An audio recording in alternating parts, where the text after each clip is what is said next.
ருத்ரன் தொடர்கிறது. மகாத்மியம். பசுவின் வலது கொம்பில் கங்கையும் இடது கொம்பில் யமுனையும் மத்திய பாகத்தில் சரஸ்வதியும் முன்காலில் பிரம்மனும் மத்திய பாகத்தில் பரிவாரங்களுடன் ருத்ரனும் பின்புறத்தில் விஷ்ணுவும் பக்கங்களில் அநேக தீர்த்தங்களும் வயிற்றின் வலது புறத்தில் முனிவர்களும் இடது புறத்தில் சகல தேவர்களும் வயிற்றின் கீழ் சகல நதிகளும் குளம்புகளில் வேதங்களும் பால் மடியில் சமுத்திரங்களும் ஆக பசுவை இடமாக கொண்டு உலகம் முழுமையும் விளங்கும். இத்தகைய சிறப்புடைய பசுவை பூஜித்து பிரதர்ஷனம் செய்தால் பூப்பிரதர்ஷனம் செய்த பயன் கிடைக்கும். பசுவை தானம் செய்பவன் கடல் சூழ்ந்த பூவுலகையே தானம் செய்த பயனை அடைகிறான். எனவே கோதானமும் பூமிதானமும் சமபலம் உடையன. பசுவின் சாணத்தையும் கோமூத்திரத்தையும் உட்கொண்டவன் சகல பாவங்களிலிருந்தும் விடுபடுவான். பசுவிடம் பூஜிக்க தகாத இடம் எதுவுமே இல்லை. உலகத்தில் கோதானம், பூதானம், வித்யாதானம் ஆகிய மூன்றும் பவித்திரமானவை. இவை நரகத்திலிருந்து 101 தலைமுறைகளை சொர்க்கவாசத்தில் சேர்க்கக்கூடியவை. பிராயச்சித்தமே இல்லாத பாபங்களும் கோதானத்தால் ஒழியும். பசுவின் தரிசனம், ஸ்பரிசம், தியானம் ஆகியவை உண்டு பண்ணும் பயனை சொல்ல முடியாது. அதன் கொம்பில் பொன், குளம்பில் வெள்ளி, புட்டத்தில் தாமிரம், கண்களில் பவளம், கழுத்தில் ஆபரணம், உடல் முழுவதும் ஆடைகள் இவற்றால் அலங்கரித்து பால் கறக்கும் வெண்கல பாத்திரத்தோடு கன்றோடு நன்றாக கறக்கும் இளம் பருவமும் அழகும் கொண்ட பசுவை தேசகாலத்தில் யோக்கியமானவனுக்கு தானம் செய்தால், அதை நன்றாக கவனிக்க வேண்டும். யோக்கியமானவர்களுக்கு தான் தானத்தை செய்ய வேண்டும். ஒழுக்கம் கெட்டவர்களுக்கு செய்யக்கூடாது. யோக்கியமானவனுக்கு தானம் செய்தால் கொடுத்தவனுக்கு எவ்வுலகத்திலும் துர்லபமானது ஒன்றுமில்லை. இவ்வகையான கோதானம் கொடுத்தவனுக்கு பெற்றுக்கொண்டவன் செய்திருக்கும் புண்ணியத்தில் 8 பங்கு அதிக புண்ணியம் கிடைக்கும். தாயை விற்றல், கன்னியை விற்றல், வேத விக்கிரயம், கோவிக்கிரயம் இந்த 4 பாவங்களுக்கும் பிராயச்சித்தம் இல்லை. ஓ சுவாமி, இந்த துஷ்ட பிராமணன் பசுவை பங்கிடச் சொல்கிறானே, இதற்கு என்ன செய்வது? தங்களுக்கு பக்தனாக இருப்பதால் ஒன்றும் செய்ய கூடவில்லையா என்று வருந்தினார். அதை கேட்ட சிவபெருமான், நாரதரே, நீ என் பரம பக்தனாகையால் உன் மனதில் எப்படி தோன்றுகிறோ அப்படி செய்தால் அது எனக்கு சம்மதமே. இவன் என் பக்தனாகையால் முன்னால் பாப பலத்தையும் பின்னால் சிவார்ச்சனை செய்த பயனையும் அடையும்படி செய்யலாம். நாரதர் சண்பக விருஷத்தை அடைந்தார். அதன் அருகே சென்று, சண்பக மரமே, உன்னிடமுள்ள பல மலர்களை நாள்தோறும் அறுத்து செல்பவன் யார்? உண்மையை ஒழிக்காமல் சொல் என்றார். அதற்கு அந்த மரம் ஒன்றும் பதில் சொல்லாதிருக்கவே நாரதர் கோபம் கொண்டு, சண்பக மரமே, உலகத்தின் உண்மை என்பது யாவற்றுக்கும் சாதகமானது. உண்மையை பேசினால் இந்த உலகத்திலும் மோட்ச உலகத்திலும் அசாத்தியம் என்பது எதுவும் இல்லை. அப்படியல்லாமல் நீ அசத்தியம் கூறியதால் இன்று முதல் உன் புஷ்பம் உலகத்தில் சிவபெருமானுக்கு பூஜாயோக்கியமற்று போவதாகும் என்று சிவானுகிரகத்தால் சாபம் கொடுக்கும் போது அந்த துன்மார்க்க வேதியனும் அங்கு வந்துவிட்டான்.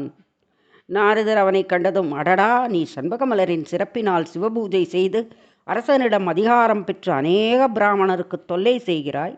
நீ இவ்வாறு ராட்சசகாரியம் செய்து கொண்டிருப்பதால் ராட்சசனாக கடவாய் என்று சாபமிட்டு விட்டார். அதை கேட்டதும் அந்த பிராமணன் நடுங்கி என் தவறை மன்னித்து காப்பாற்ற வேண்டும் என்று நாரதனின் பாதங்களை பணிந்தான்.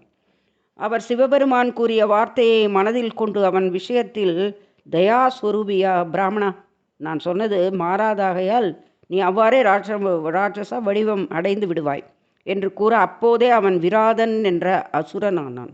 அப்பொழுது நாரதர் அவனை பார்த்து, நீ ராமருடைய தரிசனம் அடைந்து அவரால் மரணம் அடைந்து பிறகு சிவனாரின் அருளால் திவ்ய உருவமடைய கடவாய் என்று சாப விமோசனமும் கூறிவிட்டார். அவன் அவ்வாறே சகல உயிரினங்களுக்கும் துன்பமிழைக்கத்தக்க துராதனனானான். நாரதர் சிவபெருமானை நமஸ்கரித்து சண்பகத்தின் மகிமையை வர்ணித்து அங்கிருந்து சென்று விட்டார். ஆகையால் சண்பக மலர் சிவபூஜைக்கு யோகிதை இல்லாததாயிற்று என்று அறியுங்கள். இவ்வாறு சூதக முனிவர் கூறினார். கணபாலன் அவதரித்த கதை. பிரம்ம புண்ணியரே, நாங்கள் கேட்ட விஷயங்களுக்கு நீங்கள் சொன்ன பதில்களிலிருந்து எங்கள் சந்தேகங்கள் நீங்கின. நீங்கள் வியாசரின் சீடர். இதுவரையில் பஞ்சாயதன பூஜை உத்தமம் என்றும் இஷ்டகாமியங்களை கொடுக்கத்தக்கது என்றும் சொன்னீர்கள். அதில் சிவ பஞ்சாயதனம், விஷ்ணு பஞ்சாயதனம், சக்தி பஞ்சாயதனம், சூரிய பஞ்சாயதனம், கணபதி பஞ்சாயதனம் என்ற 5 வகை பூஜைகளை பிரதானமாக கூறினீர்கள். கணபதி யாருடைய புதல்வர்? இவருக்கு இத்தனை மகத்துவம் எப்படி ஏற்பட்டது? சிவபெருமான் முதலிய பெரும் தேவர்களுடன் அவர் நிற்பானேன்? அதிலும் அவரை முற்பட பூஜிப்பது ஏன் என்று முனிவர் கேட்டார். சூத புராணிகர் அதை கூறலானார். புண்ணிய புருஷர்களே, உலகத்தினரின் சுகத்திற்காக நீங்கள் கேட்டதால் அதையும் சொல்கிறேன். சிவபெருமான் பர்வதராஜனின் புதல்வியாக அவதரித்த பார்வதி தேவியை திருமணம் செய்து அழைத்து கொண்டு திருக்கைலாய மலையை அடைந்தார். சில காலம் சென்ற பிறகு பார்வதி தேவி தன் தோழிகளாகிய ஜெயை விஜயை என்பவர்களுடன் விளையாடி கொண்டிருக்கும் போது அத்தோழியர்களில் விஜயை என்பவள் பார்வதி தேவியை பார்த்த, அம்மா, சிவபெருமானுக்கு நந்தி, பிருங்கி முதலிய பிரமத கணங்கள் கணக்கின்றி இருக்கும்போது உங்களுக்கு கணங்கள் ஒருவரும் இல்லையே? அவர்கள்தான் நம் வாசலில் சிவாக்கினைப்படி காவல் செய்கிறார்கள். ஆகையால் அவர்கள் சிவபெருமானின் கட்டளையை ஏற்று நடப்பதைப் போல உங்கள் கட்டளையை ஏற்க மாட்டார்கள். ஆகையால் நமக்கென்று ஒரு சேவகன் இருந்தால் நல்லது என்றாள். தோழியின் வார்த்தையை கேட்டதும் பார்வதி அதை வார்த்தையாக கொண்டாள். ஒரு நாள் பார்வதி தேவி அந்தப்புரத்தில் நீராடி கொண்டிருக்கும் போது சதாசிவமூர்த்தியான சிவபெருமான் அங்கு வந்தார். அவர் நந்திதேவரின் வார்த்தையை ஏற்றுக்கொள்ளாமல் உள்ளே சென்றார். உள்ளே வந்த அவரை கண்டதும் நீராடி கொண்டிருந்த பார்வதி தேவி நாணமடைந்து நெளிந்து சென்று தன் தோழி விஜயை கூறியது சரிதான் என்று நினைத்தாள். எனவே தனக்கு என்று யோக்கியமான சேவகன் ஒருவன் இருக்க வேண்டும் என்பது அவசியம் என்றும் அவன் தன் கட்டளையின்றி அணுவை கூட தன் அந்த புறத்தில் அனுமதிக்க கூடாது என்றும் எண்ணினாள். இவ்வாறு தேவி யோசித்து வருகையிலே நீரை எடுத்துக்கொண்டு உடலில் தேய்த்து உருட்டி தன் நாதனான சிவபெருமானின் திருவுருவை நினைத்து அதுபோலவே பிரணவஸ்வரூபமும் யானை முகமும் 4 தோள்களும் 3 கண்களும் மங்கள ரூபமும் உடையவராய் வெண்ணிற ஆடை உடுத்தி சர்வ வியாபியாய் விளங்கும் கணன் என்னும் புத்திரனை உருவாக்கி உயிர் கொடுத்து வாசற்படியில் நிறுத்தி, நீ என் உத்தரவில்லாமல் ஒருவரையும் உள்ளே விடாதே என்று கட்டளையிட்டு நல்ல ஆடைகளையும் ஆபரணங்களையும் கொடுத்து நீ தீர்க்க ஆயுள் உடையவனாக இருப்பாய் என்று ஆசிர்வதித்து நீ என் பிரிய புத்திரன் என்று கூறினாள். உடனே உமாபுத்திரன் தன் தாயை பணிந்த, அம்மா, உனக்குள்ள பணிவிடைகளை எல்லாம் செய்கிறேன் என்றார். அதை கேட்டதும் பார்வதி, நீ இப்பொழுது துவாரபாலகனாக இரு என்று ஒரு தண்டத்தை கொடுத்து மகிழ்ந்து முகத்தில் முத்தமிட்டு அன்போடு அணைத்துவிட்டு தன் அந்தப்புரத்திற்கு சென்றாள். அன்று முதல் கணதேவர் பார்வதியின் கட்டளைப்படி திருவாயிலில் காவலிருந்து வந்தார். ஒரு நாள் உமாதேவி தன் தோழியருடன் நீராடிக் கொண்டிருக்கும் போது சிவபெருமான் பிரமதகண சகிதராய் தேவியின் அந்தப்புரத்திற்கு வந்து உள்ளே நுழைய முயன்றார். அப்போது வாயிற்படியில் காவல் இருந்த கஜானனன், என் தாய் நீராடுவதால் உள்ளே போகக்கூடாது என்று சொல்லி தடுத்து தண்டத்தை கையில் எடுத்து கொண்டார்.